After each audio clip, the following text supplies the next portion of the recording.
हमारे गुप्ता जी थे शाजापुर में, उनके दादाजी ने प्रिंटिंग प्रेस डाली 65 साल पहले, और वो 65 साल से प्रिंटिंग प्रेस चल रही। बाद में एक दुल्हन समझदार आई 3 पीढ़ी के बाद, तो उसने पतिदेव को एक दिन डांटा गुप्ता जी को, रात भर जागते हो, किताबें छापते हो, बिकती है नहीं, 4 कमरे भर गए, बेचने के लिए दिन रात भागते हो। अरे जब प्रिंटिंग प्रेस घर में ही है तो सीधे नोट क्यों नहीं छापते हो?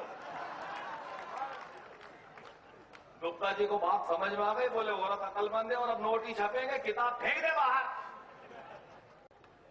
अब जीरो तो काम कर गया, जल्दबाजी में एक हिंदी का डाल दिया, नोट 10 का नहीं छपा, 90 का छप गया, नीचे ढेर लग गया।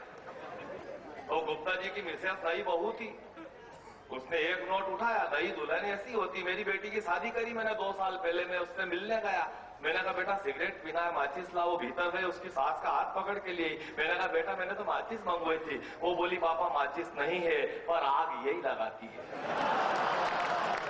बढ़िया है, बढ़िया है, या गाली बच जाती है, ये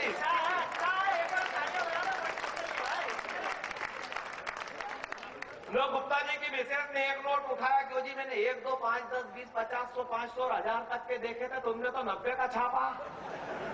गुप्ता जी ने डांटा, बेवकूफ, जो नोट मार्केट में पहले से ही है उनको कौन लेंगे, जिनका शॉर्टेज है वही तो चलेंगे। अभी पिछले साल की बात, गुप्ता जी की मिसेस ने एक नोट हाथ में दिया, बोले लो छुट्टा कराओ, मैं आधा किलो तुअर की दाल तो लाओ। गुप्ता जी बेचारे घर से बाहर निकले ही थे, पंचायत के चुनाव चल रहे थे, तो नेताजी मिल गए रास्ते में, उनको ही दे दिया, बोल छुट्टे कर दो नेताजी। नेताजी नोट हाथ में लिया, गौर से देखा, उल्टा पलटा, पर विचलित नहीं हुए, घबराए नहीं, चेहरे पे कोई भाव नहीं आए। उससे कहा यही खड़ा रहे। नेताजी भीतर गए, घर में उनके वापस आए और 2 नोट 45-45 के हाथ में रख दिए।